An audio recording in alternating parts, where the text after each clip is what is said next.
The City Double Cash Card presents tips for working out. Number 4, don't back down. I'm going to increase my speed to see if you can keep up. Running through pain to try to impress you. Okay. I'm barely keeping up.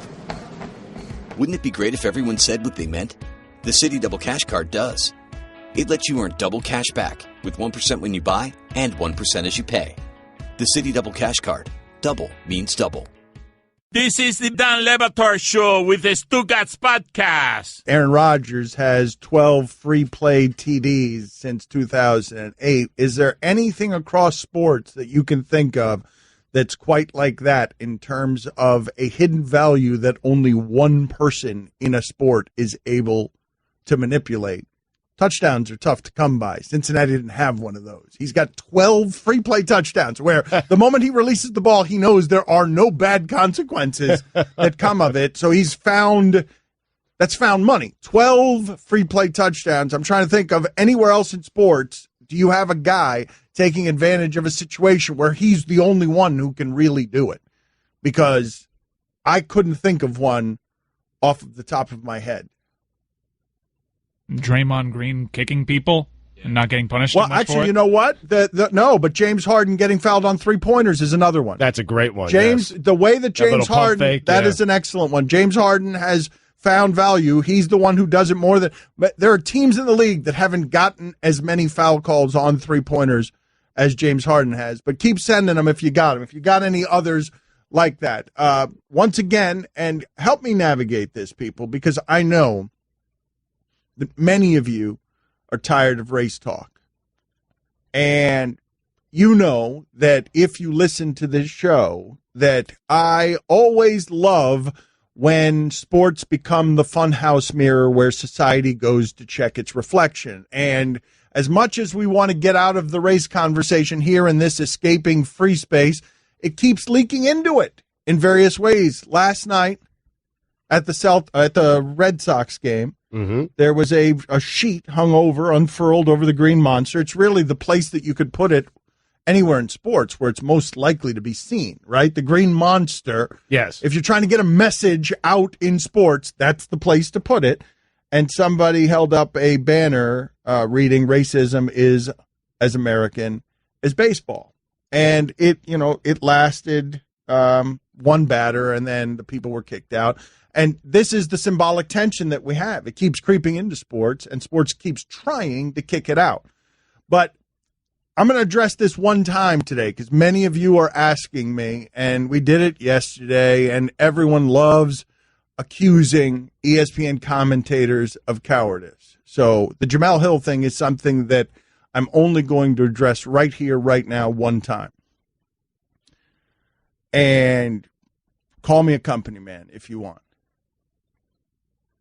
But here is the predicament in 2017 when it comes to some of these issues for this company that I'm assuming doesn't want any part of any of these issues because they're uncomfortable and we're in the sports business and it's just easier to stay in the sports business than to have these uncomfortable things leak into sports. But Jamel Hill is a commentator for ESPN. She's one of their highest profile commentators. She was on Twitter. She had a back and forth with somebody, and she said that the president of the United States was a white supremacist, and then the White House called for her firing. So those are the facts of where we are, and this is the impossible position that the company is in. If you don't fire her, you're going easy on her, and it's because you're liberal. If you do what the company did, which is talk to her, many people believe that's too much, and she doesn't deserve even a talking to, not even a conversation. And in the gulf between those two things is where you have your problem, because ESPN can't win in that circumstance, when the choices are, if you don't fire her, that's enough, but if you even talk to her, that's too much, because of the division. ESPN doesn't want to in on this, man. That's why ESPN is like, leave us out of this. And it's why we're not sitting here talking politics all the time. I like talking about race. They hired me knowing that I like talking about race. I'm going to continue talking about race, but it gets hijacked and now has become a political conversation more than it ever has been. And the easiest route for the company to take is to not want us talking about any of this stuff. And if you've ever heard me talk about race relations before, I think there's a cowardice in sitting some of these conversations out. I don't want to sit them out, but I understand why the company doesn't want all of us yammering about this. I get it. And, I'm mortified when I see what's the divisions in this country that aren't rectifiable. There isn't any healing, that people have taken their sides and are more entrenched than they've ever been. And I just look at it baffled a lot of the times and hurt a lot of the times, because I'm looking at it and I'm saying to myself, man, when it comes to equality, why are we fighting about that? Like, that's not something we should be fighting about. That seems to be something that should have consensus in it. But nope, we're all fighting, and there ain't no healing being done here. And the conversation, you know how everybody loves to pat themselves on the back with, well, it's good that we're talking about it. It's not good that we're talking about it. I don't see that anything good. People are just fighting about it. I don't see the healing in it. It's not like there are fence sitters coming to a side on this. It's people becoming more and more entrenched in their positions until you get the White House over here and a sports commentator over there, and they're both on the extremes, and the gulf can't be bridged. Right. And what's in the middle of it? The company that's sitting here looking at it and saying, well, what are we supposed to do? Because I happen to know what the president of this company stands for, man. And he has done good, important work on behalf of diversity. This company is more diverse than it's ever been. And by the way, many of you listening, diversity is not a pejorative word. It's good to be diverse and have different perspectives. Diversity is there are certain terms that are benign that have now been turned into pejorative words. Snowflake, social justice. And this is now one of them. Diversity is now one of them. The president of this company, look at how different ESPN radio sounds. When we got here, the faces were all Cowherd, Van Pelt, Russillo, Mike, and Mike. It was really white. And that's not bad. That's just the only perspective that you were getting. And now listen to ESPN radio. All over it. I know what this president's about, man. It's wrong what he's getting hit with. Yeah, but he's going to get hit with. I mean, Dan, when there's a press release and you announce that you have spoken to Jamel Hill, like, you've put yourself into the story, right? No, but Stugotz, the issue is that they want us to avoid inflammatory political talk. I cannot blame them for that. It's not my preference, but how can I blame them for that? Because then you've got to allow. Why the hell would you want the White House snooping? Why would you want the White House calling for the firing of one of your sports commentators on something that wasn't a sports opinion? Right. Of course you wouldn't want that. No one wants that. But that's what I'm saying. Right. ESPN just wants out of that game, and I want in that game, right? I want in that game. I admire Jamel Hill so much, man. So much I admire Jamel Hill. Bomani Jones was quoted. There was a good piece in The Ringer on her saying she's got it worse than any of us. Black woman, what she gets hit with in this world is really bad. And I support her. That's my friend. I support her work. But I don't want to be in positions where I'm sitting here looking like I'm creating a mutiny against the president of this company and by supporting a colleague on something when I know what the president of this company stands for. And I know what he's trying to achieve. And it's not nefarious. It is good and it is pure. He's trying. Man, he started the Undefeated. He didn't have to do that. He just started a website so that there would be a space. That's not a place where there is going to be a monster profit for this company. And he started that because he thought of the importance of it. And he hired a conservative, Jason Whitlock, to run it, and it got botched. But it wasn't because the intent wasn't pure. And now it's something else. But So anyways, I just don't know what you do. Never mind the sides being taken on this. If I just put it in front of you and I say, what are you supposed to do with the Gulf? When black people are saying you can't even talk to Jemele Hill about that. Leave her alone. Look at what's happening in this country. The president is behaving with some actions that a lot of people are questioning along racial lines. And you're saying, leave her alone. And I'm like, yep, I get it. And then on the other side, you're saying, man, if you're going to discipline other people on this stuff, you got to be consistent and fire Jemele Hill. That feels unreasonable to me, the way that we're always firing people about this stuff. But if that's the Gulf, you got to fire her. You can't even talk to her. What are you supposed to do? I'll tell you what I do. I read SportsCenter Update. Dan Le Batard. I mean, Stugotz is the physical manifestation of the comment section come to life. Do you agree with that assessment that you are a comment section come to life? 100%. It's, I wouldn't take such pride in that. I do. Stugotz. But I want you to imagine Stugotz rising up from the gutter. Like what you're looking at right now is a gutter, only a gutter.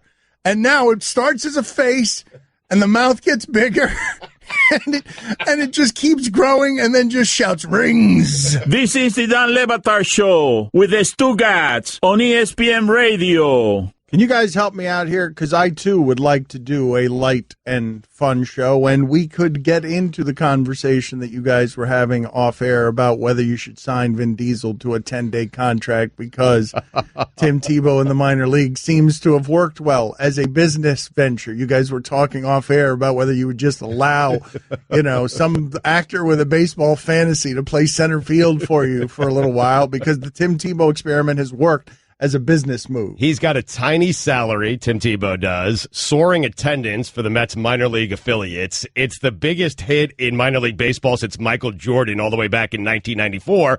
So we were just debating whether or not, why aren't other minor league teams doing this? He's a sideshow, right? People are just showing up to see Tim Tebow. Why not? If Vin Diesel wants a 10-day contract on a minor league team, I wouldn't go watch, but I feel like people would. All right, well, hold on a second. Before we go down this path, though, this is not what I was asking you help with. Oh. I understand that that's your wheelhouse, and you are ready to go on Vin Diesel minor league experiment. What I want your help on is this. The reaction, of course, to that first segment was bad. It was bad from everywhere. Everyone reacting poorly about everything. People asking me to not go there, and people telling me to go there more. So be outraged or just shut up, and that's where we are. But I really want to know what the hell I'm supposed to do here, because it feels like in 2017 Pandora's box where politics has become pop culture, where more than ever right now some of this stuff is simply unavoidable. It's not avoidable. If you're at the Red Sox game yesterday, it's on Fenway's wall. If you're interested in ESPN, the White House is feuding with Jemele Hill, asking for her to be fired. It's not avoidable. And you guys want me to keep ignoring it. And what I keep wondering is, haven't we been ignoring it long enough? Which is how it is that the sheet ends up draped over Fenway Park, because it can't be ignored anymore. And so there was an article I read, I think it was in the New Yorker. The New Yorker, let me check this out real quick because, we tend to fly by the seat of our pants. In fact, while I'm checking this out, Stugotz, go ahead and talk about Vin Diesel and your minor league I'd sign experiment. Johnny Depp. Whoa. See, now we're getting somewhere. Johnny Depp on are we doing a 10-day contract? Because Tim Tebow has been in the minors all season and attendance is up 38%. They're making tons of money. Okay, so let's sign somebody to a full season, but they have to be available. Right. That's a big one. So you need to find the right person that can do it and would want to do it. Like Mike said, The Rock, but I don't think he'd have the time to dedicate to that. And I don't know if I'd see The Rock. I'd see Vin Diesel, but not The Rock. The Rock has the time for it. He's like doing ballers in his lunch hour. Like, The Rock has time. What are you talking about? He has time to sign a minor league baseball contract? I mean, that's an every-night commitment. He seems very busy. Like, him and Kevin Hart seem very busy. I guess he could pull it off where he signs it and shows up when he feels like showing up. But you need to let people know, okay, how about this? You sign him, but on the schedule, you say, you highlight in a different color, rock game, right. rock game. Maybe one day a week. Yeah. All right, from the New Yorker, Ian Crouch. ESPN can't win in Trump's rowdy America. Oh. Are you guys ready for a segment I like to call Reading? I guess.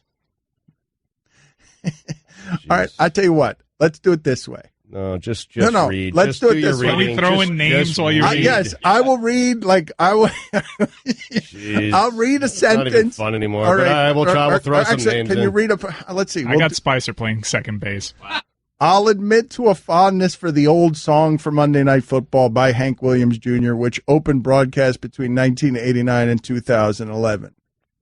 When Hank would howl, "Are you ready for some football?" the answer was always an enthusiastic yes. This was back when the prospect of watching a bunch of big and fast guys crack heads seemed like an innocent pleasure and not the obvious moral morass that it is today. Keanu Reeves, pitcher. Oh, you can't get him. No. He's not available. No. But times changed, and specifically they changed for Williams, who in 2011 was dumped from the Monday Night Football broadcast after he went on Fox News and called Democrats the enemy and illustrated his point by comparing the sight of President Obama playing golf with John Boehner to seeing Hitler playing golf. I believe it's Boehner.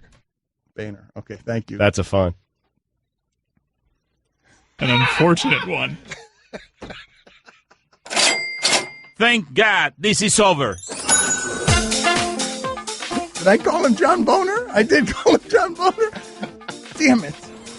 I didn't do Was that like purpose. a mixture of John Bones Jones? I don't know what happened there, and I'm deeply sorry that happened.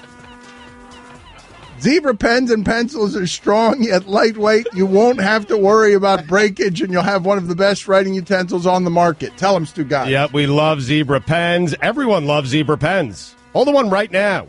They're great pens, man. Solid pens. And we appreciate their support.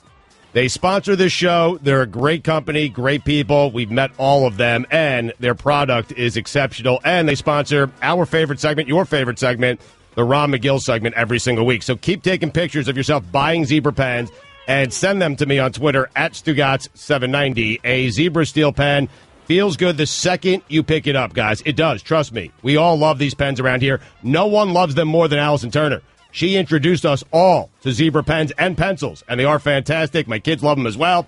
Pick up your Zebra steel pens at Walgreens and other fine retailers. Now you found Zen in your pen, and it's tough as steel. And then, as they do, the times changed back. On Monday night, Williams returned to MNF, performing his signature song alongside the crossover country group Florida Georgia Line and the pop star Jason Derulo. The song has been tweaked several times through the years to suit various musical moments, but this version was a special kind of Frankenstein's monster. Williams' original blues rock combined with a modern country, EDM, and a lot of auto-tune. The song was greeted with jeers, not simply because it sounded ridiculous, but because, for many viewers, that sound was inseparable from what they saw as a series of bad decisions by ESPN, which recently has become, largely against its will, a central player in the pervasive culture war of Trump's America. Kevin Costner, he'd do it for free.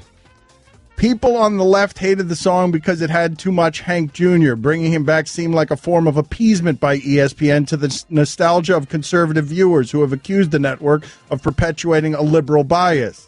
50 Cent. Oh, ho, ho. People on the right, meanwhile, hated the song because it didn't have enough Hank Jr. His roughneck Southern pride, blue-collar voice has been marginalized in the new song, giving way to slick, modern beats.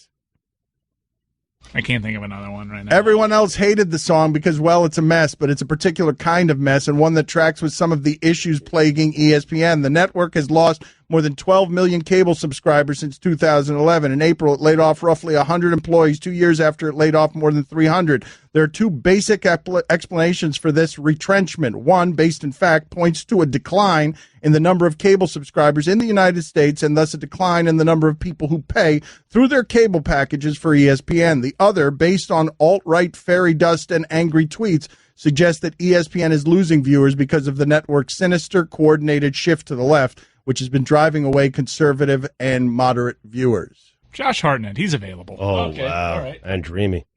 Critics on the right don't have the numbers to prove this, but they had plenty of prominent examples of ESPN's so-called liberal bias. The celebration of Caitlyn Jenner, the firing of the former ace-turned-conservative firebrand Kurt Schilling, the positive coverage of the national anthem protest by Colin Kaepernick and other NFL players, the prominence of younger, progressive on-air talent, including Bomani Jones, Dan Lebitard, Jamel Hill, and Michael Smith. I'm sorry, I'm just noticing that your name's not in here. In these criticisms, there is often an unfortunate and reflexive conflation of liberal with simple diversity, a seeming discomfort with the new reality that the people talking about sports on TV look, finally, like the athletes who play those sports. OJ.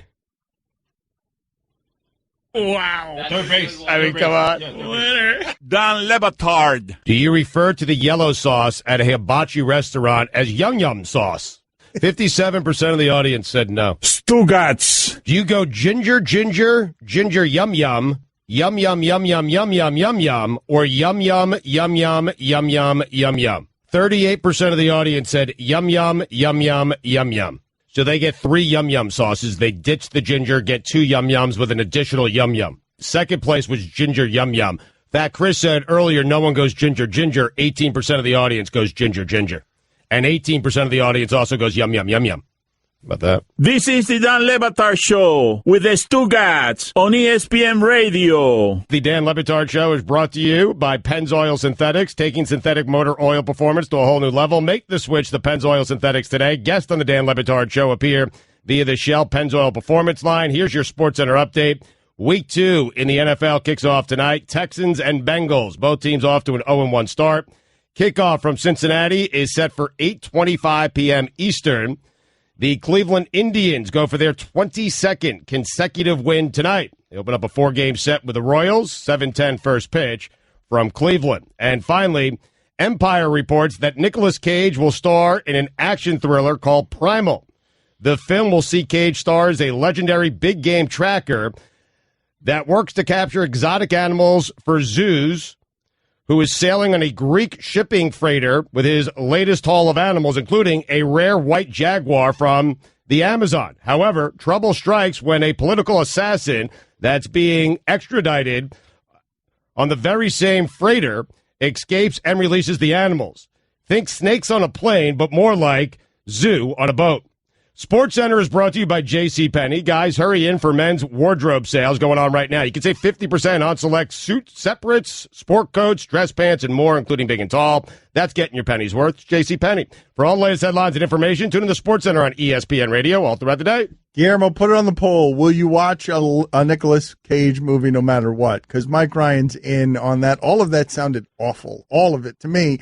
But so I know that I'm in the minority on this. Sometimes you watch because you hope that it's going to be good. You know that it's probably not. You go in with low expectations, but you also want to see just how bad it could be with Nicolas Cage. So, yes, I am with Mike Ryan on this. I will see anything that Nick Cage puts out. There's no way this is bad. There's a rare white jaguar from the Amazon. Yeah.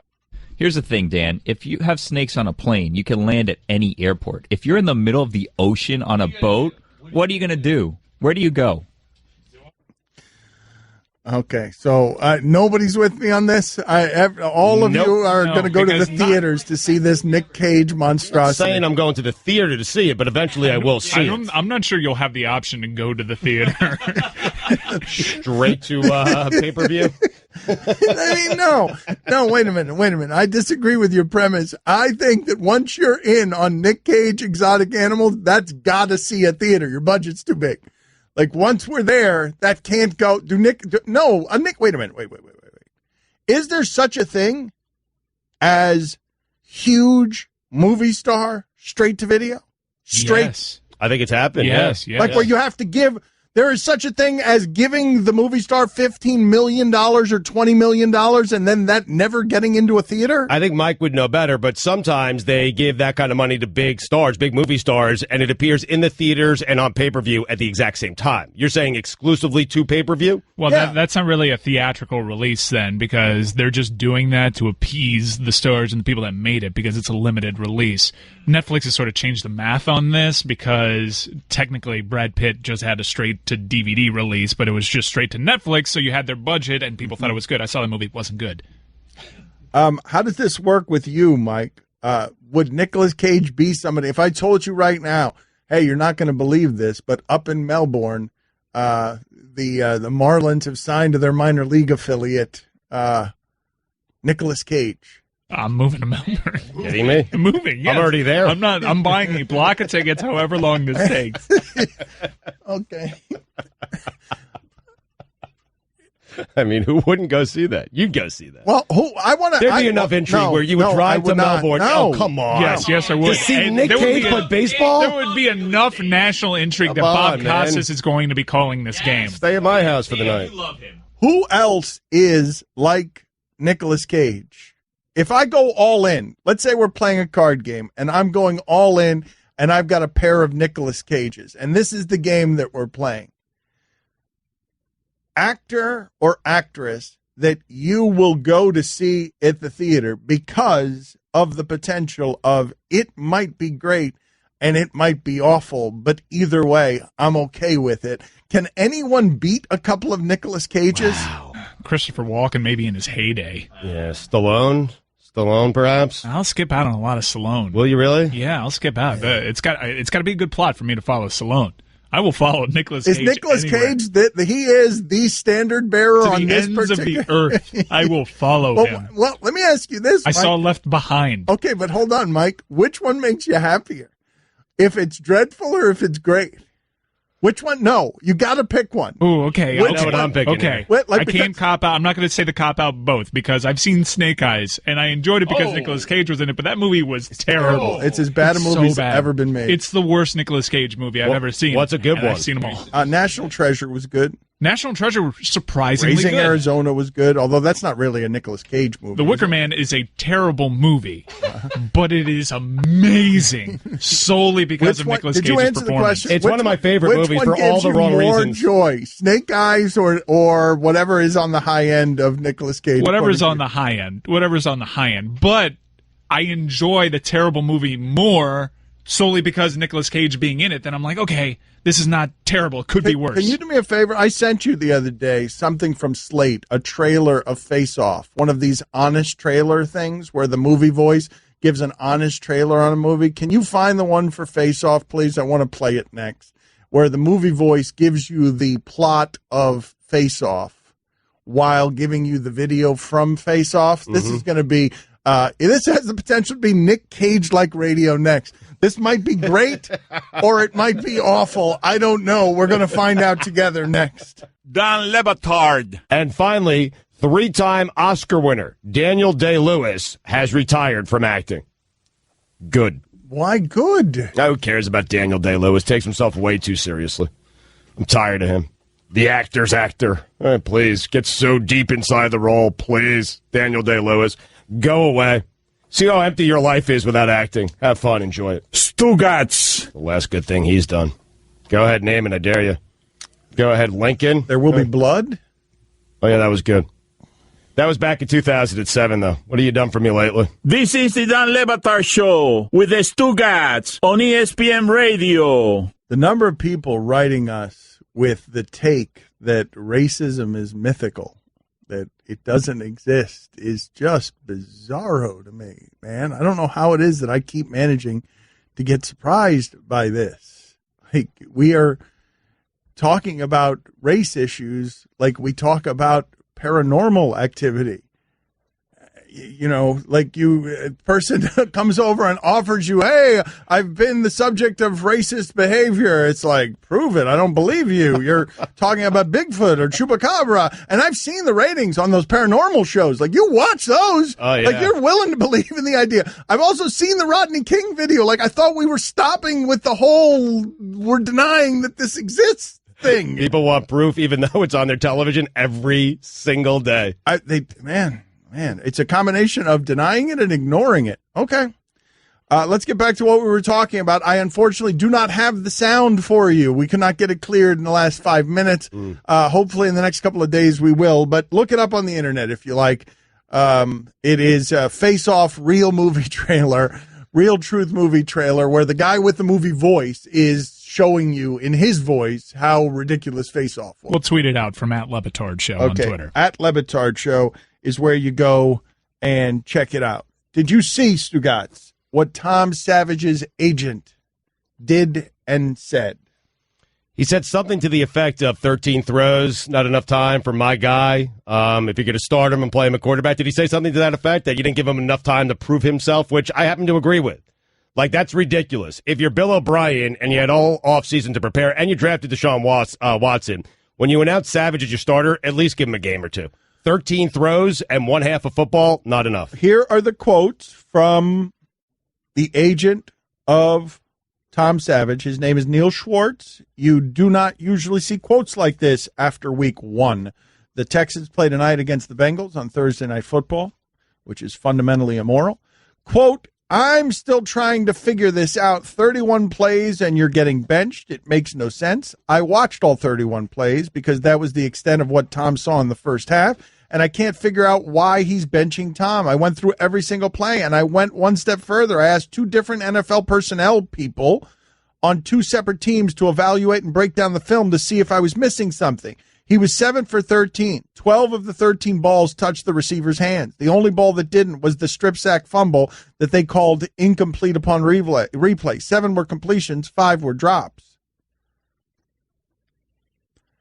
And this is what happens. And this is one of the many blessings of the Belichick-Brady union. This is the kind of stuff that happens when you've got a coach who is fighting for his life and doesn't have the confidence of tenure and success that allows him to make decisive decisions.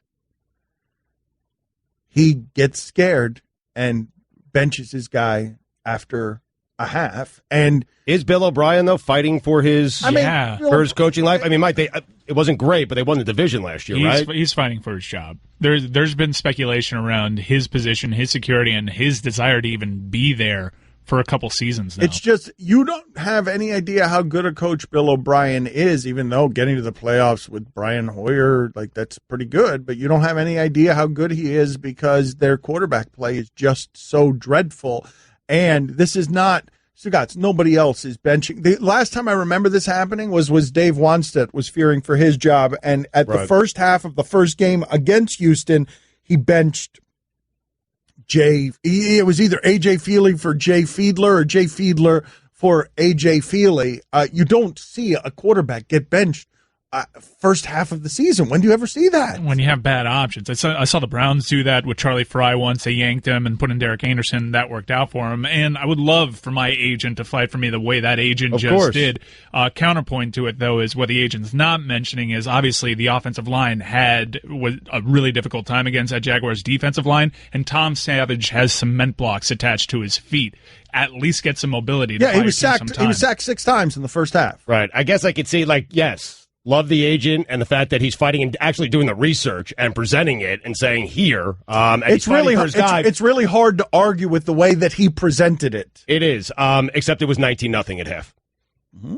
Like if I'm the Texans, I come back and hey, appreciate all the research. 19-0 at half. Needed a spark. Yeah, there is a pretty big football reason for why you would make that change. That's omitted, even though the agent did a great job. No time, and Deshaun Watson infinitely more athletic than Tom Savage. I do like, though, that in going after him, because this is strategic, you don't very often see an agent do something like this.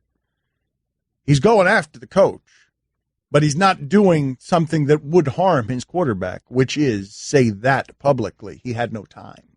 His offensive line was terrible. Like, he's being very careful to protect his client there by not saying, hey, we were sacked 6 times. What the hell do you want? He's just going after the coach. Explain it to me. Somebody explain it to me. I just haven't seen it before. Like, it's an interesting combination of events. And you never see a half into the season the guy benched and the agent doing this. Daddy, where do babies come from? Well, honey? Mommy went to the store. Oh, well, you see, there's a mommy and a daddy, right? Right. And see, when they call Geico, they could save a bunch of money on car insurance. Oh, really? And that makes them happy? Yes, that makes them very happy. That's good. Yeah. Well, I'm glad we could have this talk, sunshine. Geico, because saving 15% or more on car insurance is always a great answer. The City Double Cash Card presents tips for talking sports at the office. Number 8, be informed. I'm going to list some random stats that don't really mean anything. Uh-huh. Oh, yeah. I'm nodding, but I have no idea what you're talking about. Yeah, that's not working. Wouldn't it be great if everyone said what they meant? The Citi Double Cash Card does. It lets you earn double cash back with 1% when you buy and 1% as you pay. The Citi Double Cash Card. Double means double. Don Batard. Never going to stop. I am what I am, man. I'm 44 years old. I ain't changing. Stugotz. Why change now? It's worked. Here I am. Sitting next to you. Filthy rich. This is the Don Batard Show with the Stugotz on ESPN Radio. Guest on the Dan Le Batard Show appear via the Shell Pennzoil Performance Line. Here's your SportsCenter update. Houston Texans linebacker Brian Cushing has been suspended 10 games for violating the NFL's policy on performance-enhancing substances. Shocker! Yeah. Shocker! Whoa. What? Brian Cushing uses steroids? I don't believe it. That's the second time, right, Mike? Second time for Cushing. Is that really news? That's word association for me. When I see him tackle someone, that tackle was provided by steroids. The International Olympic Committee has approved the Olympic Games for Paris in 2024 and Los Angeles for 2028. The traffic will be great out there. And finally, Justin Bieber and Marilyn Manson have beef. The beef stems from Bieber using Manson's likeness on expensive tour merch. Manson says when he met with Bieber to give him permission to use his likeness, Bieber was already wearing the merch when they met and told Manson that he made him relevant again. In a new interview with Consequence of Sound, Marilyn Manson calls Justin Bieber a real piece of bleep. For all the latest headlines and information, tune in the SportsCenter on ESPN Radio all throughout the day. That is so bad, so pretentious, is it not? Hold on a second. There is breaking news. Guillermo, do you have a photo of Mel Kiper's new hair? What? I see stuff happening right here. Where can I see it? I see the shipping container filled with frightened refugees is agitated right now. I can't even consume news because Mel Kiper has changed his hair. I've been telling you guys for like the last 12 minutes, Twitter has been a buzz, and it's all about Mel Kiper. I think he's trending. His hair is trending right now. All right, Guillermo, am I correct that what you were reacting to was in shock to how Mel Kiper looks? Absolutely. If you can't find it on Twitter, go to ESPN.com and just search Mel Kiper, and there's a video that they posted 3 hours ago where you can see it. Oh my God. Very short. Can't get this. It's padded down. Oh, no. Oh, no. Oh, no. It's not the same anymore. Yeah. It's not a total transformation. Like, it can come back. Like, it's not a lost cause, but it's shocking. I mean, I don't know how to deal with this. I'm really broken up about this. Yeah. Put it on the poll. Should Mel Kiper be fired for changing his hair? Yes or no? And also put up there, is Mel Kiper still Mel Kiper? Because I think it's over. I mean, that's the staple, right? You think McShay told him to do it? I think McShay is loving this. I think McShay cut it. He thinks Kiper. He's looking at Kiper and he's like, "Yeah, Kiper's screwed." He's trying to revolutionize himself, trying to go younger, and that's where it all ends for the old people. Todd, how does this look, man? Oh my God, it looks terrible. Yeah. Okay, there it is. The subtlety that Stugotz brings to every conversation. I just saw it, man. I mean, he has such great hair. Well, you know, right around draft time, I don't tweet out a picture of Mel or promotion of the draft. I tweet out a picture of his hair. That's it. I still have it in my phone. And Mel Kiper, to me, looked perfect with that haircut. Perfect. Does your wife consult you before she cuts her hair? My wife consult me? Mm-hmm. Before she cuts her hair? No. Absolutely not. I care more about his hair than I do her hair. Guillermo, put it on the poll, please. Does your wife or husband change their hairstyles? Tell you before they change, or consult you before they change their hairstyles? I'm just wondering, Mike, if I'll get used to it at some point. Like maybe it's just the immediate shock I have. I don't know. Ugh. What happened? The hair? You saw everything. He does look younger. He does look younger. He changed the frames up. It ruins the whole thing, the whole persona for me. I mean, it's all about the hair and the big board and the delivery. This is going to take me some it's going to take me a while. Yeah. I apologize to Mel because maybe I just need some time to absorb all this, and maybe in time I'll think that it looks a lot better. But right now, I am stunned, shocked. Shocked. All right. Has it always been this dark? The room. I mean, we have not had this happening in the room since Mike Ryan got suspended after alleging that Sal Palantonio's teeth might be fake. This room has not been like this since then. I want to ask you guys this question. Mike, you know, I've told you before that I don't feel comfortable being in the middle of stories. I wouldn't like to say the things that make the Detroit Lions or the Cleveland Browns, tweet at me. I don't like to be in the middle of that. But Stugotz does like to be in the middle of that. Stugotz loves when Kevin Durant is feuding with Stephen A. Smith and wishes that he himself were in the middle of a feud with an athlete. You like an athlete going back and forth at you. I live for it. Kevin Durant did something with you yesterday, right? Yesterday there was a back and forth between you and Kevin Durant. You are actively seeking out feuds with people that will make you more prominent. It's still up for debate as to whether or not this was an interaction with Stugotz or incarcerated Bob that Stugotz was just CC'd on. Because I said something about Kevin Durant, his new shoe should be called the shortcut. You put them on, it automatically takes you to the easiest path. Incarcerated Bob loved that. And he's got some major reach.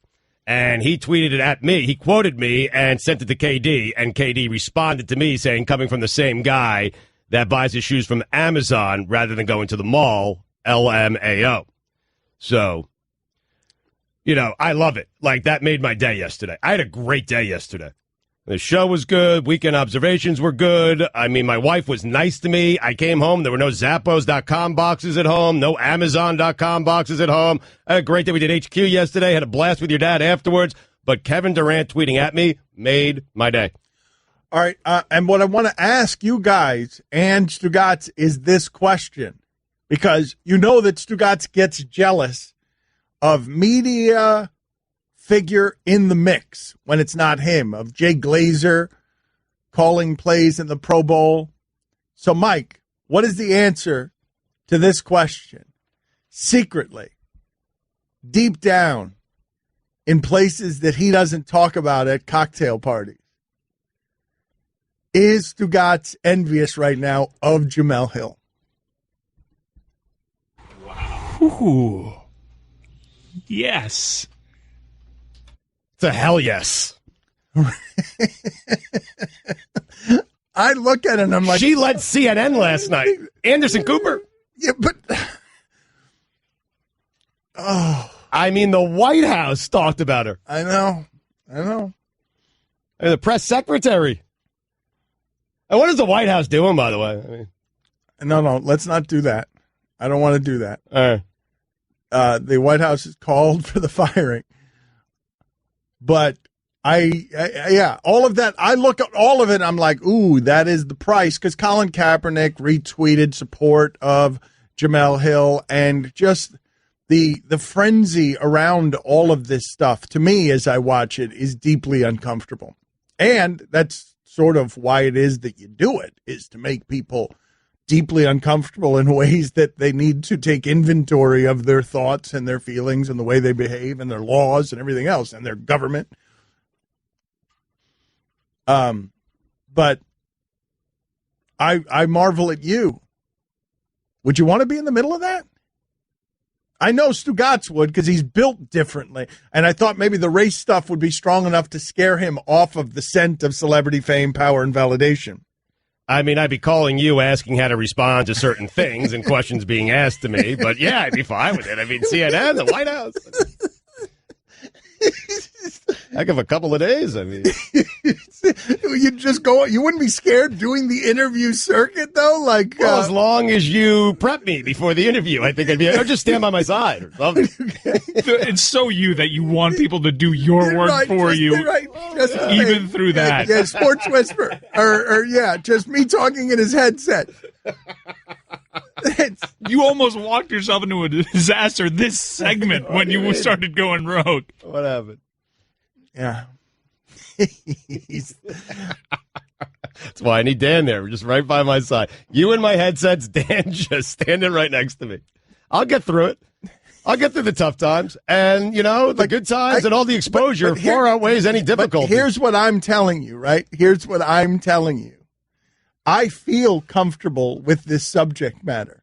I feel confident talking about this stuff that we've talked about for 15 years around here. Right. I wouldn't be comfortable in the middle of all of that. It would be uncomfortable. And Stugotz like, sign me up. And then jazz hands. Right at home. Don Batard. I'm telling you, we are good here. Trust me.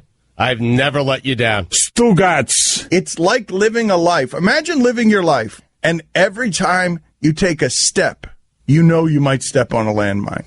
That's my life. I'm married to a minefield. And he doesn't know that he's a minefield. It's just like, trust me, Dan. We got this, while cleaning the chocolate out of his teeth with his tongue. This is the Don Batard Show with the Stugotz on ESPN Radio. Well, this person here thinks they're coming at me with the straight talk. We will get back to Mel Kiper's hair change and the shocking reaction it has received in a second. He warned us this was coming. He told us months ago that a change was brewing. But this texter right here is coming with the straight talk, Stugotz. Dan, why is it every race discussion you have conveniently skips the crux of the issue that people have with ESPN? People like Jamel Hill and Pablo Torre aren't particularly talented, but happen to hold those positions based on their heritage and ESPN's desire to diversify at all costs.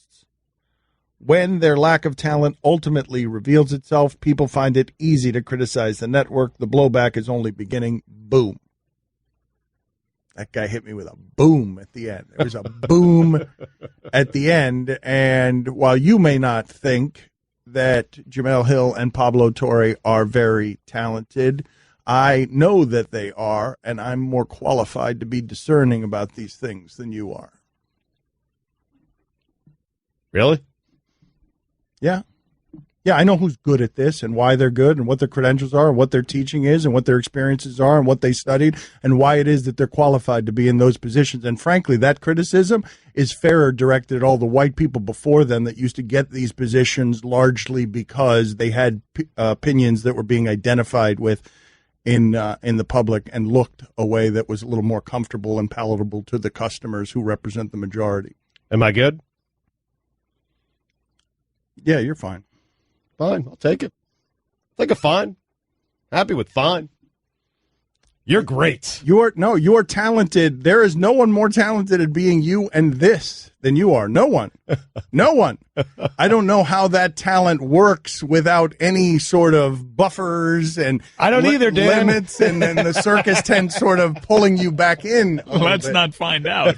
I mean, I'd like to find out. I'd like him to make the CNN tour in the middle of a scandal that he's comfortable with, right? Like, I don't want harm to befall him, but right. if he like marches into a controversy with like, I got this, Dan, CNN wants to talk to me, I'd like to see what that looks like. I ain't getting there. There's nothing I talk about that's going to ever make it to CNN. Like, what, rip J.J. Watt or the Raiders for real? Right, exactly. Leading CNN. Should our Bryles go to hell? Jake Tapper brings you along to find out if the Raiders are for real.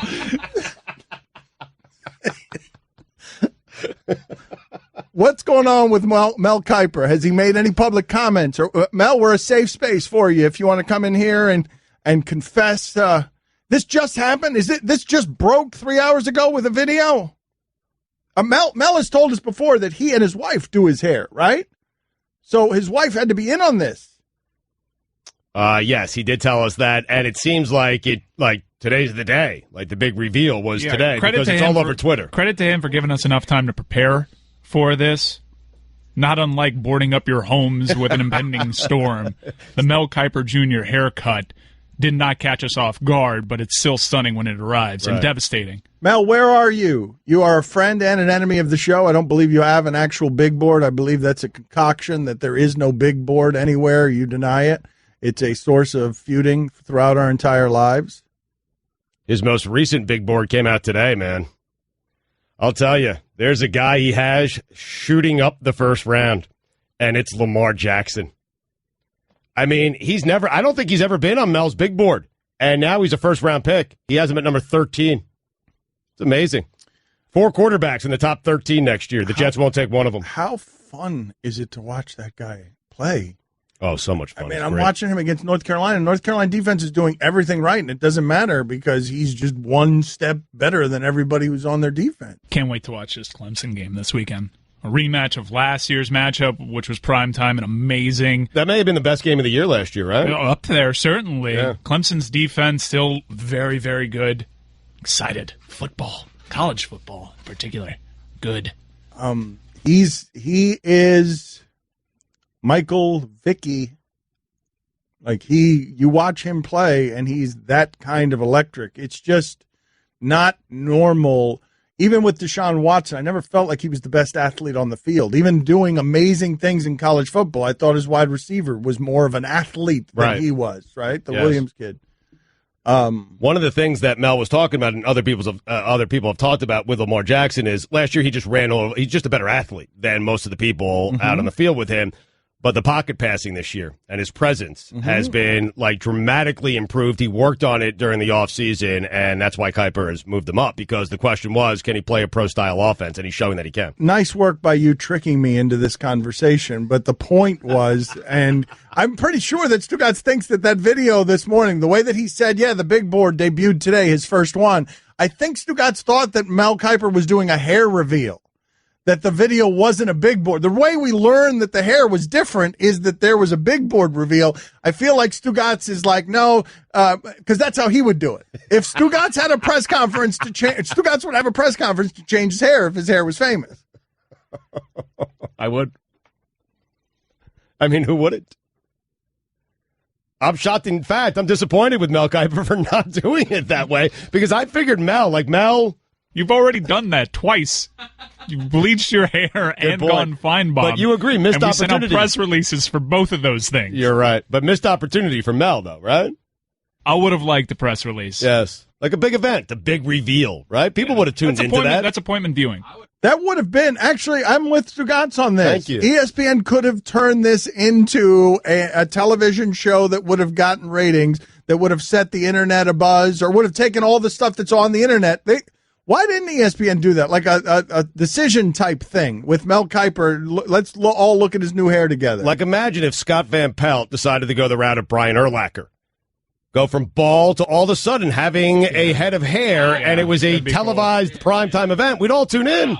The big reveal. Guillermo, put it on the poll there. Did ESPN really blow an enormous opportunity at viewership by not doing Mel Kiper's different hair announcement on television live? A missed opportunity for PR. I can't imagine what they might be bogged down with right now. That's more important than this. Let's go, PR.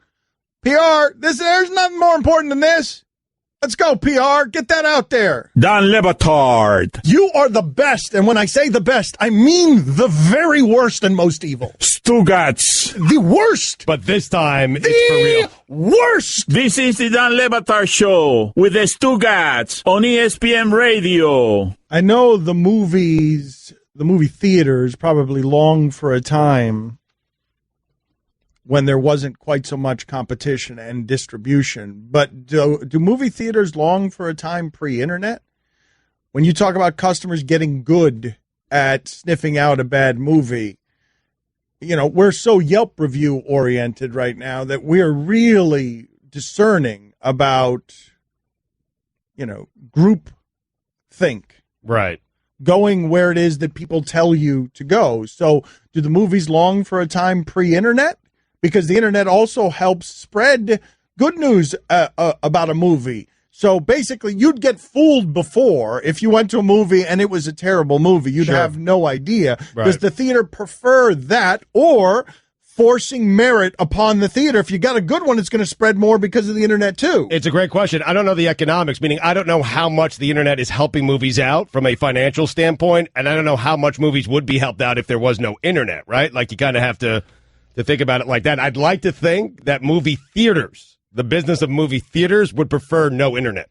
But you look at Hollywood's heyday in terms of box office revenue, it happened post-internet. The internet certainly helped circulate word of mouth. You think Get Out would have been the same sort of hit were not for the internet and social media? Yeah, that's what I'm saying. But what I'm saying is it forces merit upon the movie makers, because the only way that the internet is going to serve you is if your movie's good. Right. But I was tricked by the program. Like I've told you guys forever, that was the best preview I've ever seen, and the preview got me to go see the movie.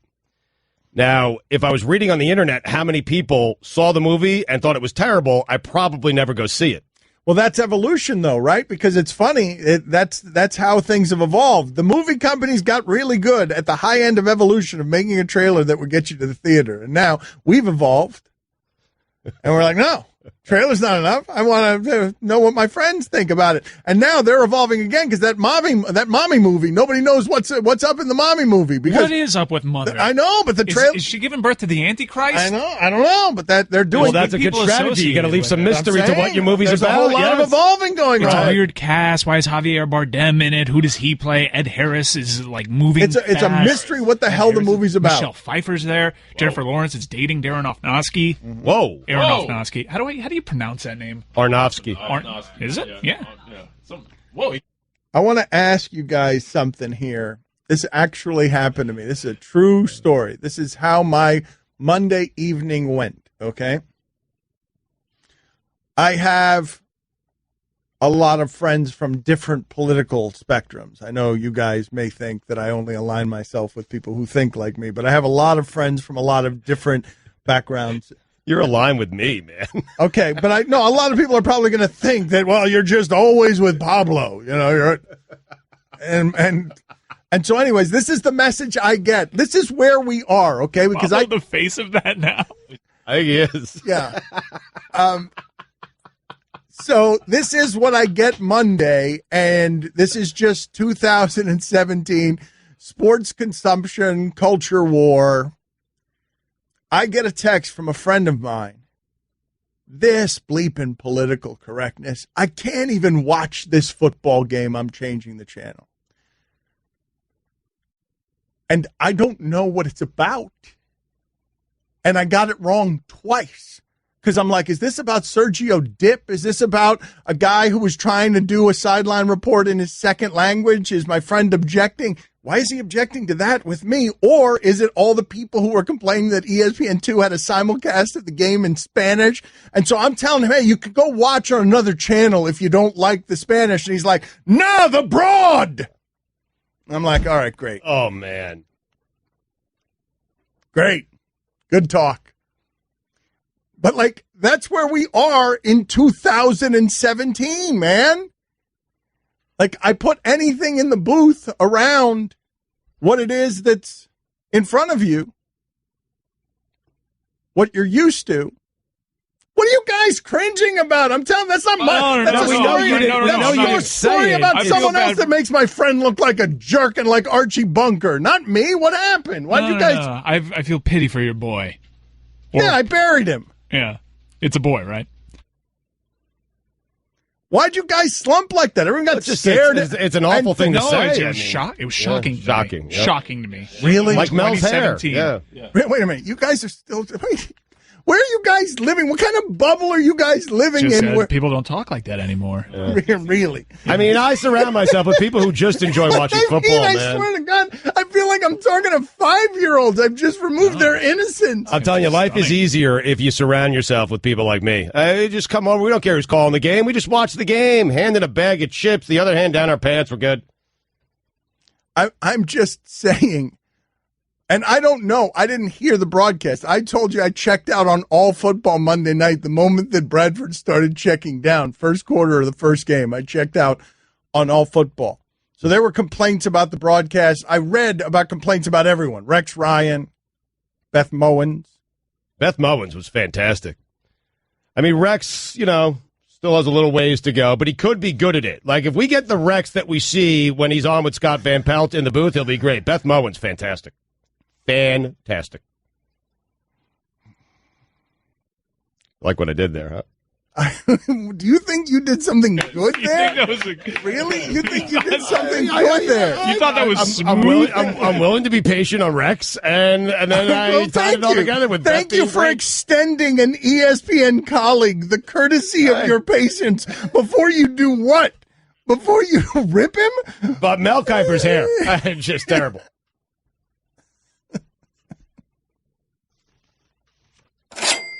All I want to do is a zoom, zoom, zoom, and a boom, boom. I thought that was a good story. I can't even keep track of what is the diversity you're objecting to. Which diversity? I got it wrong. Oh, I'm sorry. I thought you were just coming after Hispanics. My bad. No, it's the woman. Whoa, my bad. Dan Le Batard. Somebody you got to look out for is Tim Biakapatuka. He's a guy that you can definitely trust in pass protection. Definitely a guy that will make your team better. Vi Sikahema is another guy that you can trust. Definitely in pass protection. A guy that's going to make your team better. Stugotz. Caliendo, where you at? I know you're out there somewhere. Is that what? I'm not exactly sure what's going on here, but that's the point of the Le Batard show. That's right. Throw someone into a situation they don't know what's happening, and you feel as awkward as possible, and try and fight through, and then never talk to Dan again. This is the Dan Le Batard show with the Stugotz on ESPN Radio. You guys are bloodthirsty, man. So many of you holding us accountable, saying, bucket of death, bucket of death. Where's the bucket of death? It's tomorrow.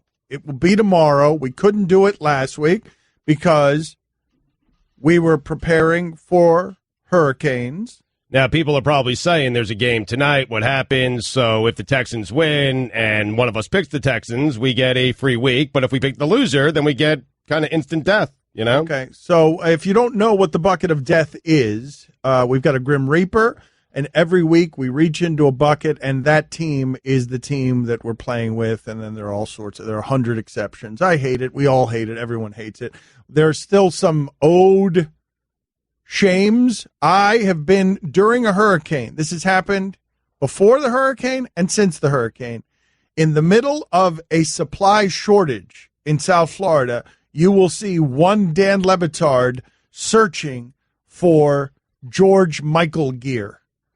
I have been shopping and looking, and I've only found sunglasses so far because I have to be George Michael from Faith, not George Michael from Wham. I think Stugotz is going to be George Michael from Wham. Yeah, have your outfit, Stugotz. We can do that on the same day, too. Okay. So, but I've been shopping for this because I want to get this paid, so maybe tomorrow I will pay it.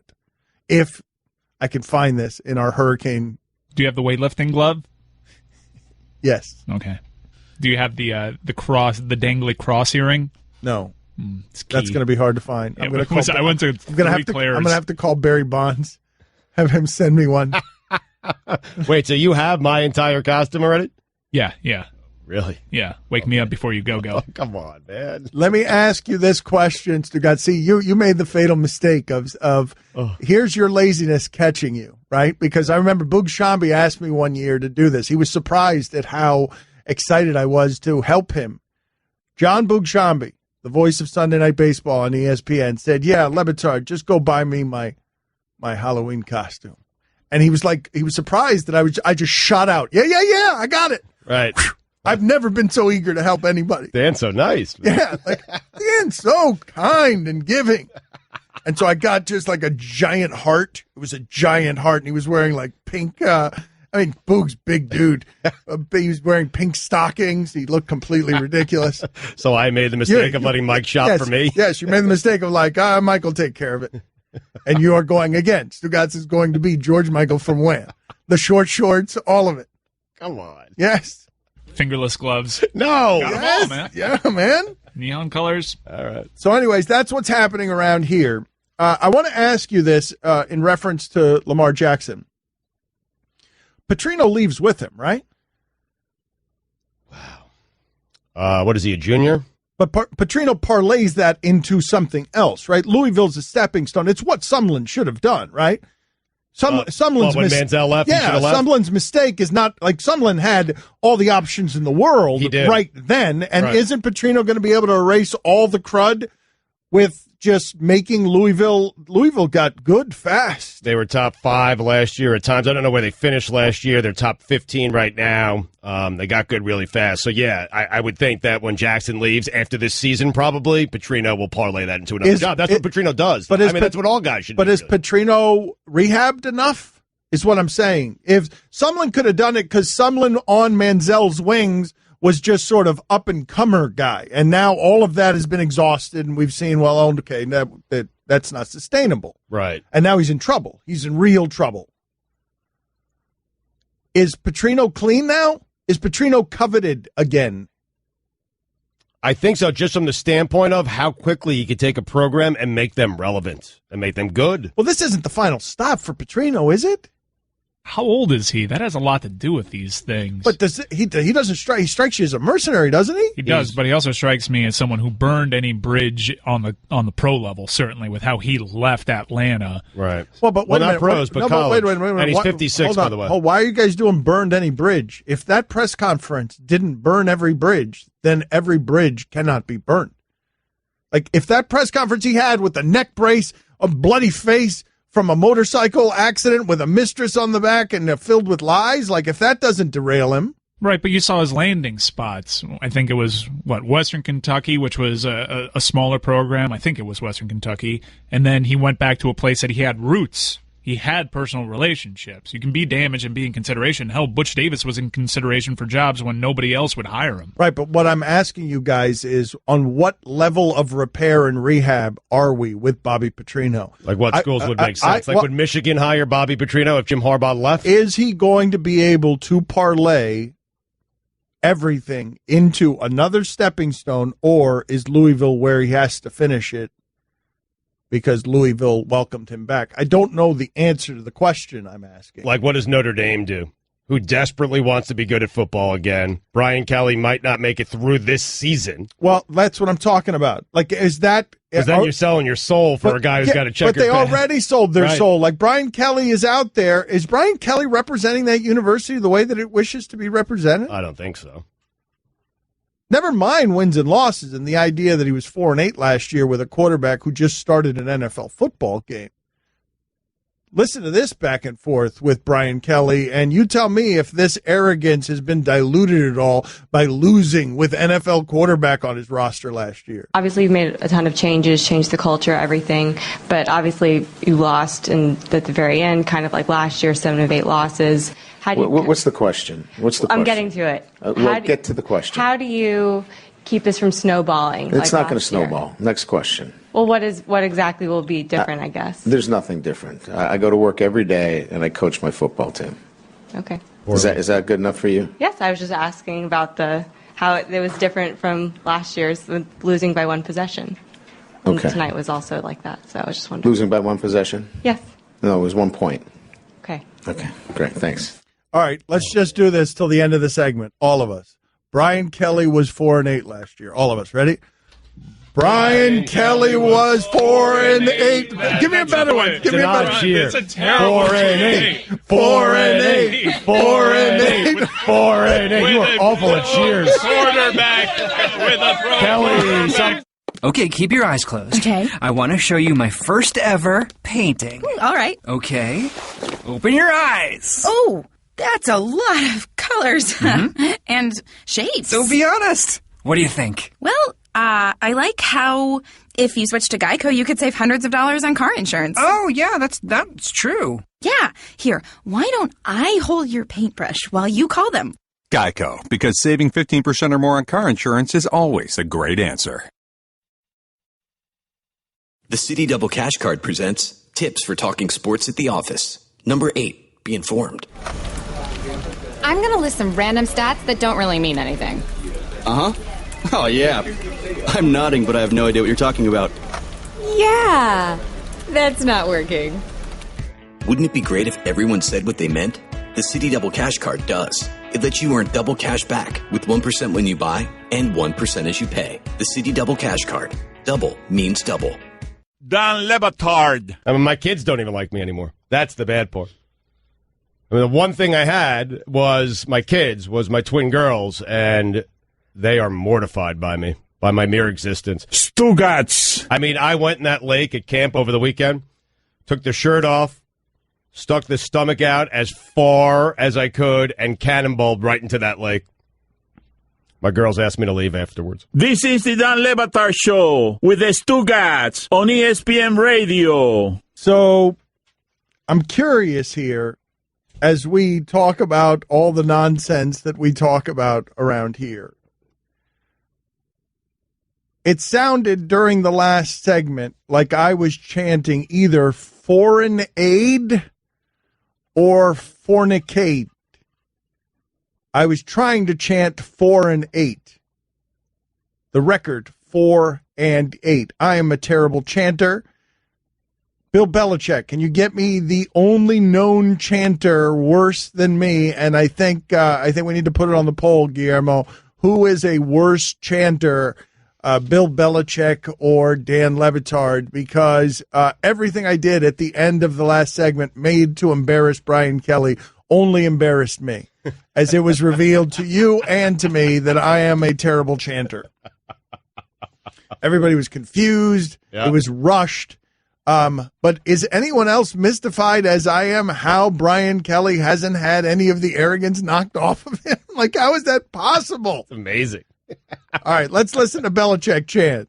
Let me tell you, these players, they've worked harder than any team I've ever coached. They came to work every day, and there were no days off. No days off. No days off. No days off. That's better than what I did. Belichick is better. No days off is 3 syllables. It's easy. I don't know what I was doing. Brian Kelly was 4 and 8 last year. So wordy. It was really wordy. But seriously, does Brian Kelly not know that he was 4 and 8 last year? No. Has no idea. Because the last time we checked in on Brian Kelly was telling us that the only reason that they weren't good last year is because he was too busy fundraising and he wasn't doing his job, that he could have kept them from being 4 and 8, but he was being too great at fundraising and not great enough at coaching. Well, Brian Kelly wasn't 4 and 8 last year. The players were 4 and 8. Right, it's their fault. Yeah. Right. Now, in 2012, Brian Kelly was 12 and 1. Yeah. That's true. Yep. Him. Yep. He was. Not Manti Te'o, not Mike Golick Jr. It was all Brian Kelly. Also, why did he feel the need to correct the reporter incorrectly, I might add, about a 1-possession game and a 1-point game? Yeah. I mean, he's a jerk. But what is happening there? Hold on. Thank you. There it is. I'm tired of Brian Kelly. Behavior and not the person. No, you know what? I'm tired of Brian Kelly. It's demeaning what he did, and it was uncalled for, and it was a fair and legitimate question. I mean, please. I don't get mad at a reporter because you can't coach your team. Notre Dame didn't hire you to go 60-32, and the biggest bowl game he's won is the Music City Bowl. Give me a break. Like, why is that guy walking around demeaning reporters who are asking fair questions? Why is that guy acting more arrogant than Nick Saban? He has nothing to back it up. Zero. Nothing. And that 12 and 1 he had was with another coach's players. I'm sorry. Like Brian Kelly walking around thinking he's God's gift to college football. Please give me a break and show some respect to people doing their job, because you know who's not doing their job? You, Brian Kelly. That escalated quickly. Tired of him. I've been tired of him for years, and you're finally just catching up. Congratulations. I mean, it took a 4 and 8 for you to catch up to me. No, I don't understand that if you're going to be the guy who's not very nice to reporters and is publicly arrogant, shouldn't we know that you're really good? That's what I'm saying. Be Nick Saban. I just feel like if I'm going to have to endure your gas bag arrogance, there better be some excellence behind it. But all I think of when I see is Brian Kelly is, that guy looks like he should be washing the boat that he's on a Saturday afternoon at the marina. Bloated and pink. He doesn't need to be leading anybody. Just scrub the boat. That yacht that you have, just scrub it, shirtless, bloated and pink. Well, plenty of time, because this Saturday afternoon is going to be clear soon.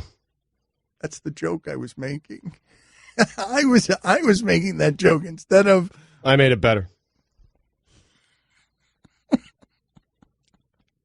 what I'm here for. Is it? Okay. To make jokes better. Brian Kelly. Are you? He's just jerky, Brian Kelly. I mean, jeez. Can we? And again, you got plenty of time. His Saturday's going to be wide open pretty soon, unless someone's dumb enough to hire him to coach on Sundays. Can someone But who can someone help me with this? And the reason they're going to be wide open, Dano, is because he's getting fired. Right, because he's not going to be working anymore for Notre Dame. Yeah, I got that.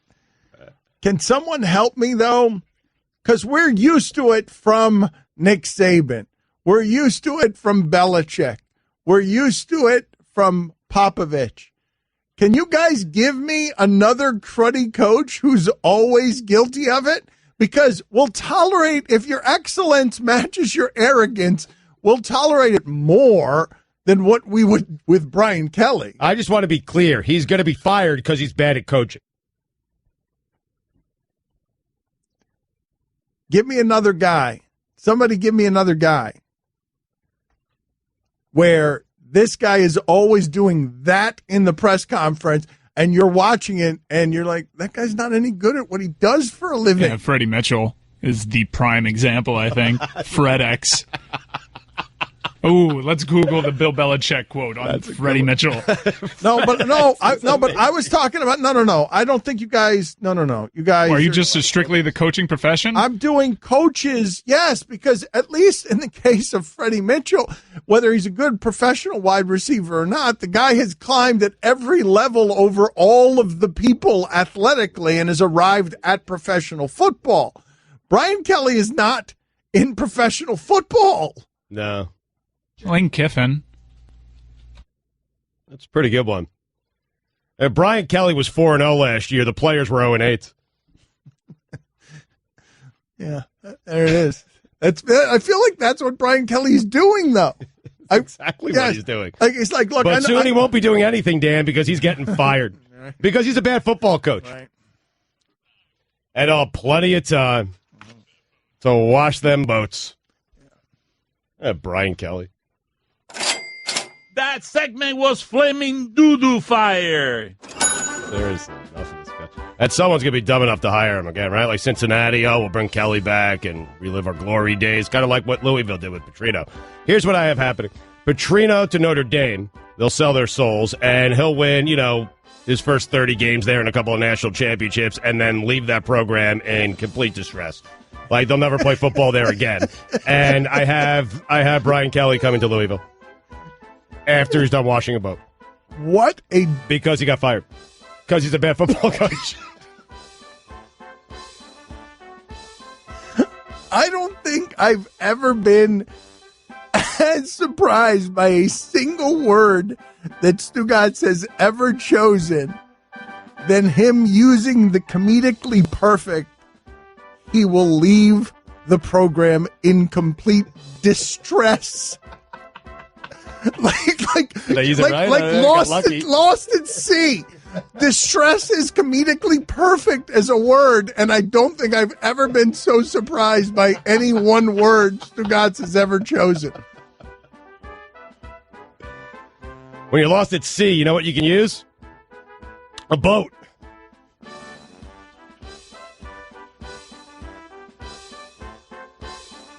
Finish the joke, Stugotz. Finish the joke. Too bad he's going to be too busy cleaning that boat. Because he was fired from Notre Dame because he's a bad football coach. Don Batard. Stugotz talking about movies is one of the most amazing things you'll ever see. He says he wants to know in a movie's title what a movie's about, and he was just yelping and complaining. Stugotz. Well, Dances with Wolves, which is one of the most overrated movies in the history of movie making. The guy never dances with a wolf. If the title of the movie is going to be Dances with Wolves, then I want to see a guy dancing with wolves. Costner never did it. Right. You're waiting 3 hours for a guy to dance with a wolf. This is the Don Batard Show with the Stugotz on ESPN Radio. Have the Colts botched everything about Andrew Luck? Not just recently, and the fact that he's not playing now and your season in a bad division is already getting off to a terrible start that's not going to be easy to overcome. Right. Have they botched? What have they gotten right? Let's do it the other way. I was stunned to see that Frank Gore is still the starting running back for that football team. How is that even possible? How many years has there ever been a running back? I'm talking about ever. Like Franco Harris, I remember him at the end where you're still leaning on him for the majority of the carries when he's got that kind of mileage on him. And it seems like in today's NFL, it's an easy position to replace. Frank Gore is 34 years old. He still has stuff to give, but he should not be a starting running back getting the bulk of your carries, but he's the best of their options. Have they surrounded him with... But that's what I'm asking. I'm asking how much help have they gotten Andrew Luck? Well, T.Y. Hilton, Mike, was T.Y. there before? Same draft class. So same draft class. They tried to get him, Pep Hamilton, as his offensive coordinator, make things consistent. And remember, they had some early success there. They were super aggressive with trades. Remember, Vontae Davis was available, they got him. Trent Richardson was available, they got him. They've been super aggressive, and they've whiffed on a lot of things, and they really botched the handling of this injury. The best thing they've done for Andrew Luck is the Vontae Davis trade. Nothing else. Nothing. And drafting T.Y. Hilton to play with him. But nothing else has been the right thing. But wasn't Andrew Luck supposed to be one of those guys, those rare guys like Rodgers, that it doesn't matter who you surround him with, he's going to make them better. You're going to win with Andrew Luck. People were comparing him to Elway. Elway didn't have great position players, skilled position play. He did not. He did not have great wide receivers. He had him at the end with Terrell Davis, but he did not have him before then. And he went to 3 Super Bowls and they lost. You're being very absolute about this. The Colts have been really pedestrian. And yes, some of that falls on Andrew Luck as well. He has not been great. They tried to get him Andre Johnson. He was at the tail end of his career. Frank Gore was an upgrade, believe it or not. He's just older. They've taken a lot of hacks, and they've missed a lot. Are you not stunned by the entire Frank Gore experience? You're not stunned by that? I'm stunned that he's getting the bulk of the carries at 34 years old. I can't believe that his body can still do that as a starter in that league, given the way that he is run and the way that he has been used his entire career. And going into the NFL, 2 major knee injuries, 2 in college. It is pretty stunning. I mean, relying on a 34-year-old running back in today's NFL is, to me, pretty... Like the Chiefs, it's like Jamal Charles. He's hurt. They let him go. Broncos sign him. They get Kareem Hunt. He's a 4th-round pick, I think, and he's a great back. Like, it seems like an easy position to fill, and to fill it with Frank Gore is crazy. Adrian Peterson looked pretty old Monday night in the little that you saw of him. Adrian Peterson is younger by a good amount than Frank Gore. And he got, 9 snaps on Monday night? Yeah, wasn't happy about it. It's a bad team in Indianapolis right now. And I don't know how to grade Andrew Luck as a quarterback because I know he's throwing a lot of interceptions, but I also see him running for his life a lot. So I don't know.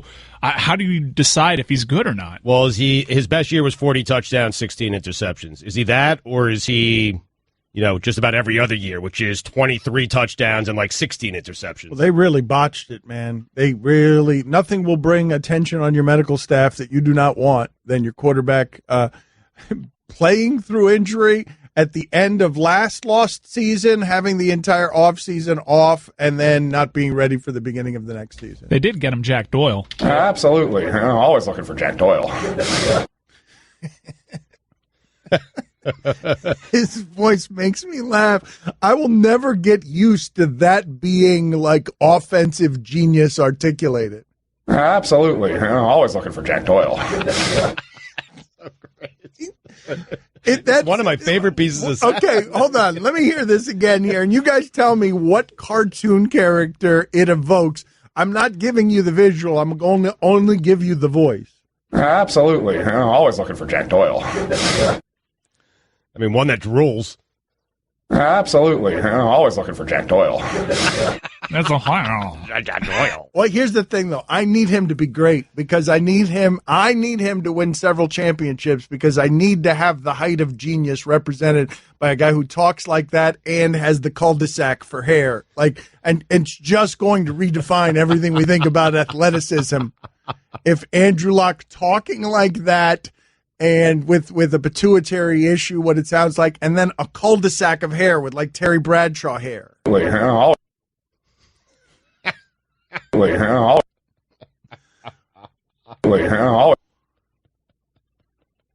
think it's that portion of the clip, really. Yeah. Right. I can isolate why that clip makes me happy. I love the idea of Andrew Luck berating the doctors in that voice. You guys botched my surgery.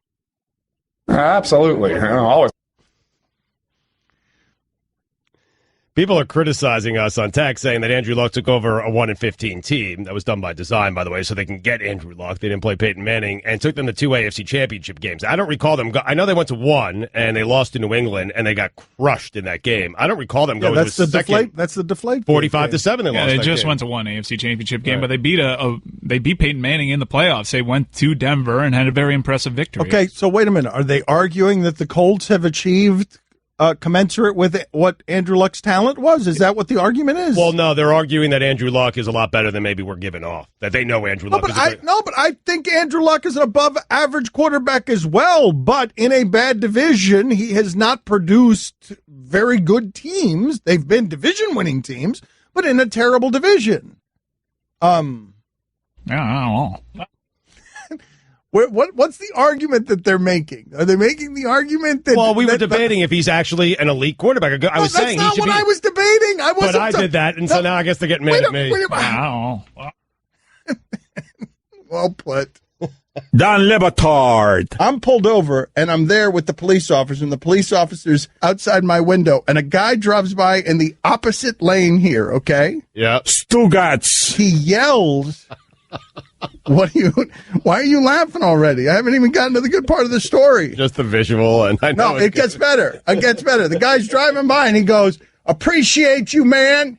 And he's hanging out of the car. And so I'm getting the ticket and I'm waving at him. I'm like, "Thank you. Thank you." And then he yells back at me, "I was talking to the police officer." This is the Don Batard Show with the Stugotz on ESPN Radio. Guest on the Dan Le Batard Show appear via the Shell Pennzoil Performance Line. Here's your SportsCenter update.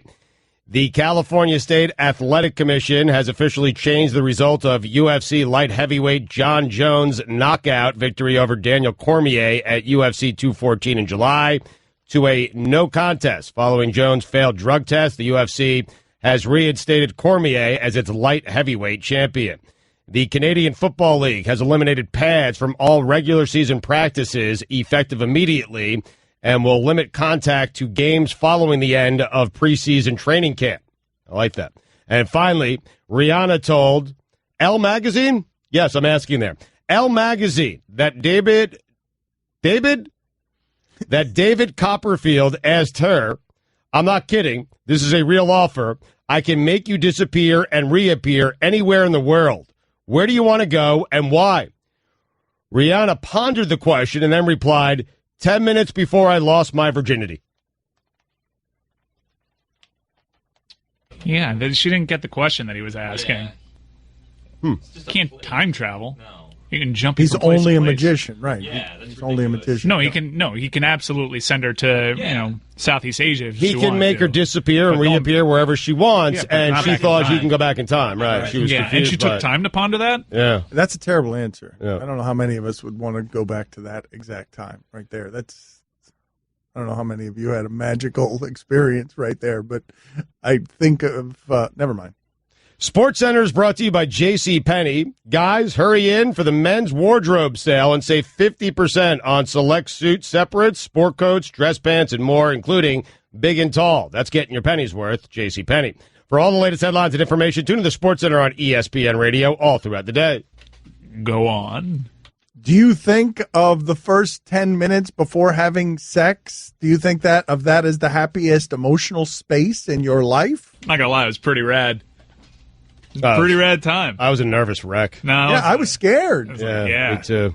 Let's do this. Really? Yeah. But don't you think Rihanna's saying she wants to go back there because maybe she has regrets about? Oh, I thought she was saying the opposite, that she was going back there because it was an innocent, happy time before sexuality got in the way of things. I experienced it as there's some regret with whomever she had sex with. The leading headline, because that story came via TMZ. TMZ put the headline, Rihanna asked David Copperfield to restore her virginity. So they went in a different direction with that. The 10 minutes before was just me practicing how to put on a condom. Guillermo, thank you for that information. I did. I appreciate it. I did It's it the most incorrectly. confusing thing. I did it incorrectly. Anyway, I botched that whole thing. And so I remember the fear Snapped of it that. back I'm not and it doing hurt. it right. No, the whole thing. I was right there with you. Well, that's not what I mean. Guillermo, put this on the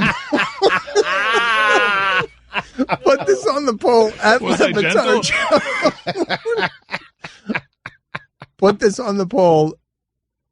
10 minutes before you lost your virginity. Happy time or stressful time? Oh, man. I don't know. You mentioned that. Definitely a drunk time, though, right? No. No. You were sober? Yeah. Why does that strike you as odd? I wasn't even old enough to drink. Wait a minute. What? Whoa. How old were you? How old were you? Wait a minute. He was 34 years old. Wait a minute. What do you? All right. Happens later for some of us. Yeah. I don't. You thought it was normal to get drunk before losing your virginity? Yes. Yeah, I don't think. I'm interested. It helps. It helps calm the nerves. That's all. Well, do you mind if I? How old were you? Wow. I think 15 or 16. 15 or 16. 15 or 16. I remember the house I was at. Randall Berman's house. Okay. Randall Berman? Wasn't with Randall, but it was Randall Berman's house. I was just going to ask you, was he gentle? I want to ask you guys about John Bones Jones. How are we going to remember him? Because Lance Armstrong went from hero to disgrace and cheater, but he could have never been that great in a sport where everyone was doping unless he too was doping. And John Bones Jones is, to me, the greatest mixed martial artist I've ever seen, Anderson Silva included. George St. Pierre included. You don't care about the positive test? No, because he's the best I've ever seen. I don't know how to apply my moralities to this particular thing. Because in cycling, Lance Armstrong, if he had not been doping, he had to be doping to beat the dopers. Right. Here, I don't believe Bones Jones is actually being aided that much. I believe Bones Jones in every incarnation that I've seen him has always been great. So to me, looking at him is like looking at Barry Bonds, where Barry Bonds was great long before the steroids and then became something greater. But to me, the leap isn't even that much. To me, he's the best I've ever seen throughout the arc. Even if he didn't take steroids. Even if he didn't take steroids. There's a reason he takes them. Yes. Yeah, I know. But what I'm talking about is as a skill set, because while John Bones Jones is indeed strong, strength is not the hallmark of his fighting skills. So it's not like... It's a tough one to navigate because you saw, I think we all feel pretty confident we saw Barry Bonds without steroids. And what it looked like was 3 NL MVPs. He was great with the Pirates. Mm-hmm. I'm not certain. Have we seen Bones Jones without being enhanced by performance enhancing? I think we have, but that to me is off to the side. What I'm asking you guys is there anyone whose greatness is so great and whose sport is sketchy enough that you're willing to extend that person? That person is the best I've ever seen, even if he's cheated, because I'm willing to extend that to him, even though he is also a cheater and many of you don't like him. And I'm wondering why it is that I'm doing that and I don't have a reference point for being able to have done it before. Right. I mean, it's as simple as 2 individuals being locked in a cage. It's as primal as you can get in American athletics. But is my thinking process, I don't think the people listening, because we can be very judgmental in general about athletes and sports and cheating. I think many people listening right now will say John Bones Jones isn't the best ever because I think he's a jerk and no more discerning than that. Or John Bones Jones isn't the best ever because he cheated and you don't like him and no more discerning than that. But I'm asking if any of you listening right now are willing to make the concession I am. That's the best I've ever seen. And it doesn't matter to me whether he cheated or not. He's still the best I've ever seen. I'm willing to make that concession. I mean, I trust you guys when it comes to UFC and MMA because you guys consume it and watch it a lot more than I do. But I've made that concession with Bonds. I know what Bonds did, and he's still the greatest baseball player I've ever seen, period. Bonds, because I assume he did it in a time where everybody, including the pitchers, were. Yeah, except Bonds isn't in the Hall of Fame, right? So that one doesn't happen that often. Yeah. Well, I don't know. Obviously not the same level of prestige associated with the UFC Hall of Fame, but I'm not sure how the people that vote on that would approach a case study like John Bones Jones. It's weird because this isn't a case. Normally when something like this happens and derails a career, it's about promise that's undelivered. You never got to see maximum potential, but he's already arguably, you can make a very solid argument, the greatest MMA fighter of all time. Mike, you love soccer, right? So if Lionel Messi or Ronaldo, if it was revealed that they tested positive for performance-enhancing drugs, would you still say those are the best soccer players I've ever seen? Yeah, I'd still say that. Because I do it with Tiger Woods. Like, if it came across the scroll right now that Tiger Woods had been taking steroids the entire time, I'd still say, okay, well, still the greatest golfer I've ever seen. So why are we doing it there, though, and we wouldn't do it? Well, you're not going to do it for Sean Merriman. Sean Merriman won Defensive Player of the Year. He won Defensive Player of the Year. He was doing steroids. Everyone invalidated the merit of what it is that he had achieved. But I would have done it with Lawrence Taylor. Maybe Merriman just had one good year. I mean, Messi kind of does have, it's not a scandal because he was born very small. He did have to take human growth hormone to grow into, and he's still very tiny, to grow into what he is now. Why did John Gruden just make an appearance? I don't know, man. I love Leo Messi. It's crazy how they play with the ball at their feet and they pass it to a guy, but they can't use their hands, man. I like hands. Talk about hands, man. Where is Mel Kiper? Can we get Mel Kiper to talk about his changed hair? We've got 15 minutes left in the show. Mel, call the show, make the announcement about what's going on with your hair, and get out of here. I don't think he's a fan of ours anymore. Really? I don't. I think we did something with Mel when we were asking him to chime in with the Frank Caliendo and my fake Mel Kiper Jr. that he's just like, enough with these guys. Wow. That's what was that? Albert and Can we get to the bottom of this? I mean, why is it? All right, can we get the list? Can we get the complete list of people at ESPN who are mad at us? It starts with Teddy Bruschi. Who else? Pretty much all the NFL people. Yeah, is Brunell still with us? I'm not. He's still mad at us. All of Major League Baseball. This is ridiculous. Okay, Major League Baseball, I'm going to call you out right now, Major League Baseball. Oh, they hate us. Your teams need to at least get back to us on a request. You're trying to grow the sport. We don't talk about your sport. We make interview requests, and only 5 of them get back to us, and it's a no. Hold on a second. Is Mark Brunell still at the network? I'm on it. I don't know. Really? We're all Ask Googling. Liam. He's not there. He's not there right now. Oh, for the love of God. How is going this to figure possible? this out together. We're How going to make did it Mark through Brunell this. become where he at? We're going to make it through this together. Hang on. He's a current head coach at it's like a high school or something. High school or something? Yeah, in Jacksonville. All right, we come back with the number of people at ESPN who are mad at us. Show me the money. I want a complete list. The list is short of people that like us. Yeah, let's make that list. Yeah, it's an easier list. It's much easier for me to do. Yeah. I can give you the list of the people that like us, and you can just assume everybody that's not on that list hates us. Yeah. Is anyone else shocked that Brunell is no longer with us? Still alive. Shocked he's coaching high school ball. He's alive. How am I supposed to answer that? That's a Don't get no-win. caught out on the street with no tools to change a flat tire with your spare. Get those tools at Advance Auto Parts. Tell them GOTS. Yep. Are you the kind of person who'd rather be in your garage under the hood? Mike, do you have an update here? Do you have an update on Mark Brunell? I have an update. All right. I was told we're pretty sure he isn't. Which is not a... What kind of update is that? Shouldn't be the official answer. We're pretty sure. Whose answer is that? Liam ran back from the hallway. Was he out of breath? I hope to God he's right. It's going to be awkward for Liam. This place, why is everyone so disposable at this place? What happened, Liam? It would be very awkward, wouldn't it? Does he still work there or not? Well, at least you were quicker in getting back to us than that whole Rick Riley thing that took us 3 weeks to find out if he was still cashing checks. Oh, yeah, that's true. There is how many? Wait a minute. How many Milton from Office Spaces do you think are at Disney or at ESPN? Is Brunell at a chair somewhere in a lower office still collecting a check and wondering why nobody's put him on television in 3 months? Just waiting in the green room. All right, anyway, we'll get to the bottom of Brunell. Hopefully after the break. Don Batard. A standing ovation for Meryl Streep. Hey, come on. She's been nominated 20 times, and she's won 3. She's a 150 career hitter. Very bad per.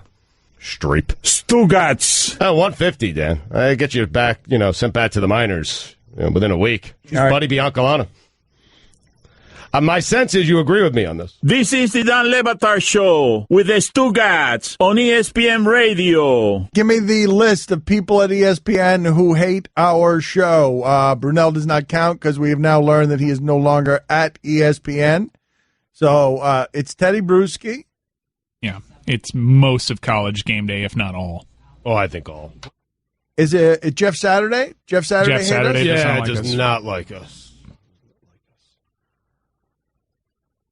Is that it? Is that the list?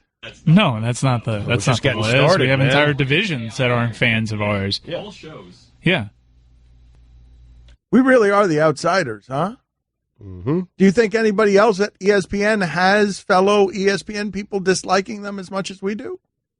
That's an interesting question because I wouldn't necessarily know because if I were in Bristol, I'd have a better gauge of that. Can Liam answer that question? Liam, are you interested in answering this question? Sure. All right. Well, that didn't sound like Stephen a A's got to be one, right? Say again? Stephen A's got to be up there. Okay. He's got to love us. Oh, what do you mean? No, People, no. in terms of people not liking him? I think he's talking about people not liking Stephen A. Yeah, Stephen A. Yeah, because he's bombastic and opinionated. I would imagine he would be beloved up there. Oh man, people. Stephen He's A's so polarizing. lovable, man. Yeah, but he's lovable, and honestly, I mean, he is making all our jobs easier because he provides us with so much content. We should all be applauding Stephen A. Smith and loving and hugging Stephen A. Smith because he's great at what he does. All right, go ahead and update the polls, and let me offer a very sincere public apology. Liam, I just put you in a horrible spot there, and I'm deeply sorry. Okay, thank you. Gave you an answer though. So bad. It was terrible. Wouldn't be the first time you put Liam in a difficult spot. I go to Liam for the first time Liam on the lives microphone. in difficult spots. I go to Liam for the first time in like 18 months. I go to him directly, and it was with the question that he felt obligated to answer, which is, who else at ESPN is someone who's hated? I'm so sorry. I'm really genuinely sorry for what is an intergalactically bad judgment by me. Let's update the polls today at Batard Show. I'm sincerely sorry. I did not do that on purpose. The Twitter poll is brought to you by Upside. Now say big on travel and get a big gift card every trip you buy. You love Upside.com. That is Upside.com. Is 3rd down and 7 the most important thing in Jim McElwain's life? Was that today? Yeah. We had that conversation today. We sure did. Okay. Before the show, I think even. Okay. 80% of the audience said yes. Okay, because he said sometimes here's Jim McElwain in his own droning, boring words. You know, sometimes 3rd down and 7 is not the most important thing in life. Are stop signs overrated? Arash said that during the local hour. 52% of the audience said yes. Jerk or no jerk? Mowing your lawn at 9 a.m. on a Wednesday morning. 54% of the audience said no jerk. Was asking your neighbors for help preparing for Irma the first time you spoke to your neighbors? 67% of the audience said yes. Hey, can you help me move something? What's your name again? My favorite local story like that, I've told you this before, is on Star Island out here on South Beach. A mad Shaq got because a woman nearby thought that Shaq was cleaning up debris, had been hired to clean up debris. And she comes out, hey, can you do my yard next? He's like, man, I live here. Yeah, she just assumed. She assumed that Shaq was the gardener. Will you watch a Nicolas Cage movie no matter what? 69% of the audience, sorry, Mike, they said no. Nice.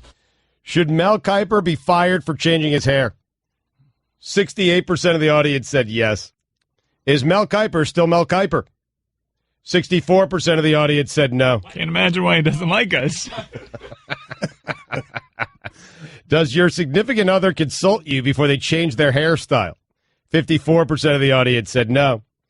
Did ESPN blow an enormous opportunity at viewership by not making Mel Kiper's new hairstyle reveal a big event? 87% of the audience said yes. Mm-hmm. Who's a worse chanter, Dan or Bill Belichick? This is, I mean, seriously, 51% of the audience said Belichick. No days off. Brian Kelly was 4-8 last year. No days. 4-8. For Nick Kate. 4-8. Was 10 minutes before you lost your virginity a happy time or a stressful time? 52% of the audience said it was stressful. Mm-hmm. Those are the polls. Man. Oof. That's as good as we can do right there.